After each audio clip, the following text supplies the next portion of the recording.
រហែរូបពេលនេះអូនពីបាក់ស្រាប់ណាស់ពីបែរជាប្រកែកលែងតែរលាញ់បងកាលពីចាំអូនអ្នកឡើយឡើយតែបងស្រាប់មិនចូលរងអារម្មណ៍បងនឹកកាន់ជ្រួលបងរងឲ្យស្នេហ៍សូមទុកតែកត់ចាំតែនឹងតែអូនជាមនុស្សបងបងអូនជាមនុស្សបងបងអូនជាមនុស្សបងបងលេ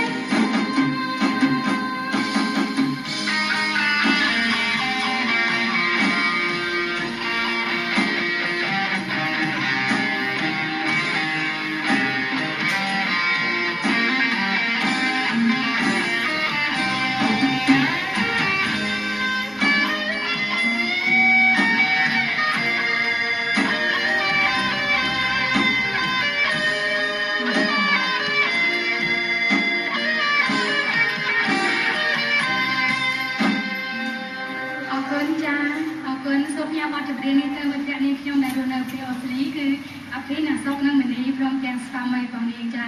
ជួបនាងខ្ញុំនៅបទក្រោយទៀតចាអរគុណ